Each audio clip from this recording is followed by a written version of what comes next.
Assalamualaikum warahmatullahi wabarakatuh. Perkenalkan, saya Anissa Khairia, NPM 19103030337 dari Pendidikan IPA A Universitas Tidar. Dari video ini, saya akan memaparkan tentang kajian teori dengan materi asal mula kehidupan di bumi. Video ini ditujukan untuk memenuhi tugas mata kuliah biologi umum. Asal mula kehidupan di bumi. Kita mulai. Yang pertama yaitu teori abiogenesis. Abiogenesis berarti makhluk tak hidup. Teori ini menyatakan bahwa makhluk hidup itu berasal dari benda mati. Teori abiogenesis dikenal dengan istilah generatio spontanea, bahwa makhluk hidup itu tercipta secara spontan. Teori ini dicetuskan pertama kali oleh Aristoteles. Kemudian, pada abad ke-17, seorang tokoh bernama John Needham membuktikan teori ini dengan merebus air kaldu, kemudian didiamkan di dalam ruangan dan selama berhari-hari. Dari rebusan air kaldu tersebut, ternyata berubah menjadi warna yang lebih keruh. Dari situ, John Needham beranggapan bahwa yang membuat warna keruh pada air rebusan kaldu itu adalah mikroorganisme. Tokoh yang kedua yang mendukung teori abiogenesis adalah seorang penemu mikroskop yang bernama Anthony van Leeuwenhoek. Beliau melakukan percobaan dengan merendam tumbukan jerami di dalam air dan mengamatinya dengan mikroskop temuannya. Dari pengamatannya ternyata ditemukan protozoa. Teori abiogenesis ini tak dapat dipungkiri karena kepercayaan orang-orang zaman dahulu yang mempercayai bahwa kehidupan itu berasal dari benda mati, seperti halnya cacing yang terbentuk dari lumpur, jamur merang yang berasal dari tumbukan jerami, dan juga tikus yang berasal dari sekam dan kain kotor. Yang kedua adalah teori abiogenesis. Teori abiogenesis adalah teori yang bertentangan dengan teori abiogenesis. Teori biogenesis mengemukakan bahwa kehidupan makhluk hidup itu berasal dari makhluk hidup yang lain. Untuk membuktikan teori ini, terdapat beberapa ilmuwan.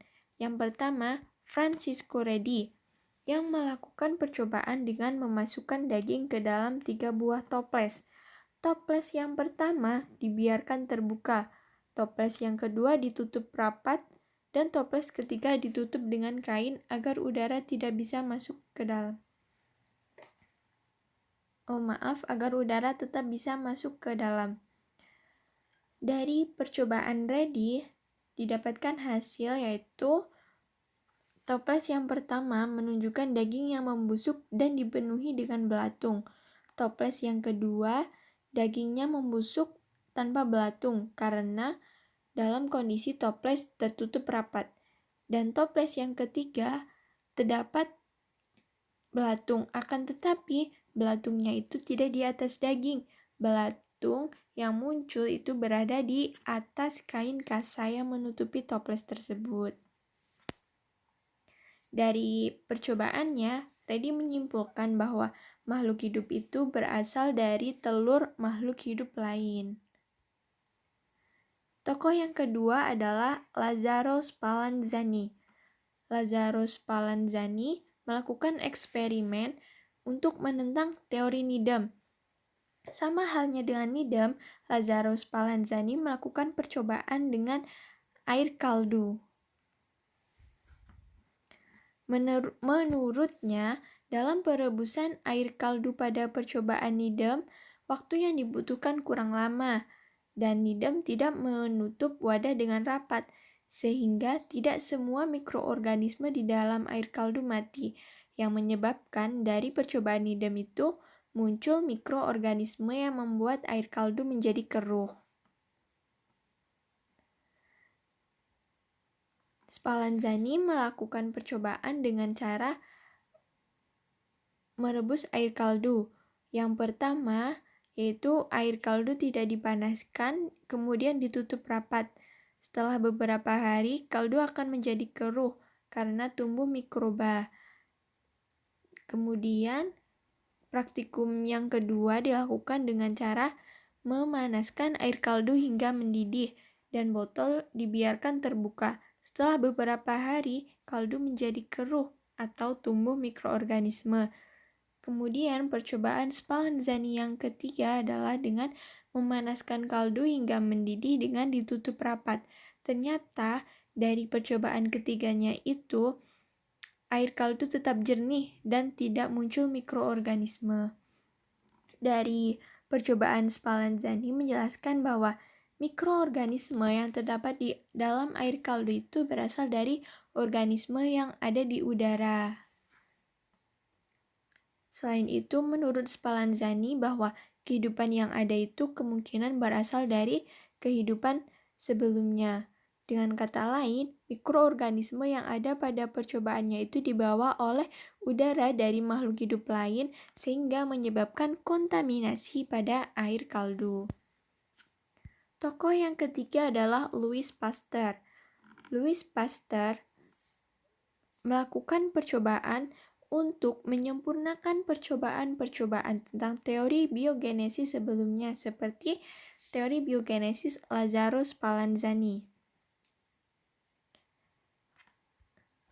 Louis Pasteur melakukan percobaan dengan air kaldu yang dimasukkan ke tabung berleher angsa untuk menyempurnakan percobaan Spallanzani. Percobaan Pasteur berhasil mematahkan teori abiogenesis yang berkembang selama bertahun-tahun. Jadi, tabung leher angsa itu digunakan untuk menahan organisme di udara agar tidak masuk ke dalam kaldu, dengan udara yang masih tetap bisa masuk ke dalam tabung. Setelah dibiarkan beberapa hari, kaldu yang terdapat di dalam labu tetap bening dan tidak menimbulkan mikroorganisme. Dari situlah, Pasteur menyimpulkan bahwa omne vivum ex vivo, makhluk hidup itu berasal dari makhluk hidup sebelumnya, yaitu mikroorganisme yang ada di udara, bukan berasal dari cairan air kaldu. Dari percobaan biogenesis, dapat disimpulkan terdapat 3, yaitu yang pertama, omne vivum ex ovo, atau tiap makhluk hidup itu berasal dari telur. Yang kedua, omne ovum ex vivo, tiap telur bermula dari makhluk hidup. Dan yang terakhir adalah omne vivum ex vivo, tiap makhluk hidup bermula dari makhluk hidup sebelumnya. Yang ketiga adalah teori evolusi kimia. Teori evolusi kimia bermula dari anggapan para ilmuwan yang merasa bahwa asteroid yang sering berjatuhan ke bumi itu memiliki suhu yang panas. Kemudian bumi mengalami pendinginan. Proses bumi dari pemanasan menuju pendinginan ini menghasilkan bahan kimia sebagai penyusun atmosfer. Teori evolusi kimia ini sering disebut dengan istilah teori neo-abiogenesis. Terdapat beberapa ilmuwan yang membuktikan teori ini. Yang pertama adalah Harold Urey. Urey berpendapat bahwa atmosfer pada zaman dahulu memiliki banyak molekul seperti CH4, NH3, H2, dan H2O. Molekul-molekul tersebut kemudian mengadakan reaksi. Reaksi ini ditambah dengan adanya energi kilat dan radiasi sinar kosmik, maka akan membentuk zat hidup atau mikroorganisme. Zat hidup kemudian mengalami perkembangan menjadi organisme setelah berjuta-juta tahun kemudian. Tokoh yang kedua adalah Stanley Miller. Stanley Miller melakukan percobaan untuk membuktikan Harold Urey, di mana Harold Urey sendiri itu merupakan guru dari Stanley Miller. Stanley Miller melakukan percobaan untuk membuktikan Urey dengan cara mengisi tabung dengan CH4, NH3, H2, dan H2O untuk membuktikan teori Urey. Campuran gas tersebut dialirkan ke dalam labu yang dilengkapi elektroda sehingga akan melepaskan bunga api listrik yang bertegangan tinggi selama 1 minggu. Dari percobaan yang dilakukan, Miller mendapatkan hasil berupa asam amino. Meskipun asam amino yang terbentuk dari percobaannya itu belum menunjukkan gejala hidup, namun dapat dipastikan bahwa asam amino adalah zat penyusun protoplasma, yang mana protoplasma sendiri itu adalah zat penyusun pada makhluk hidup. Kemudian yang kedua adalah AI oparin. Berbeda dengan Miller, oparin membuktikan teori ini dengan berpendapat bahwa asam amino terbentuk secara alami karena adanya persediaan bahan-bahan organik yang ada di alam. Molekul akan terbentuk dari selaput asam amino yang saling berikatan dan mengikat molekul lain, sehingga terbentuklah molekul baru. Molekul baru yang terbentuk juga disertai dengan karakteristik tertentu. Dari ikatan kompleks yang terbentuk, maka diperkirakan kehidupan baru juga mulai terbentuk.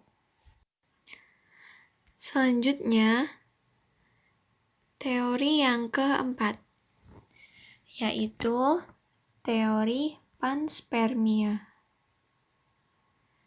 Teori panspermia ini diawali pada abad ke-19. Para ilmuwan berhipotesis bahwa organisme di bumi berasal dari luar angkasa yang dibawa oleh asteroid yang terjatuh di bumi. Organisme yang dibawa oleh asteroid tersebut akan berkembang dan berevolusi di bumi dan membentuk makhluk hidup yang ada di bumi. Akan tetapi, kekurangan dari teori panspermia adalah teori ini belum menjelaskan bagaimana organisme mikroskopis tersebut dapat terbentuk di luar angkasa. Kemudian, teori yang terakhir adalah teori penciptaan. Teori penciptaan ini merupakan jalan dari banyaknya teori yang mengenai asal mula kehidupan yang para ilmuwan masih belum mampu menjawabnya. Jadi, para ilmuwan lebih mengacu kepada teori penciptaan, di mana teori penciptaan sendiri ini berlandaskan pada keyakinan, kepercayaan, dan pegangan agama yang dianutnya. Dari teori ini dapat disimpulkan bahwa alam semesta dan isinya merupakan ciptaan Tuhan yang tidak dapat dibuktikan secara ilmiah.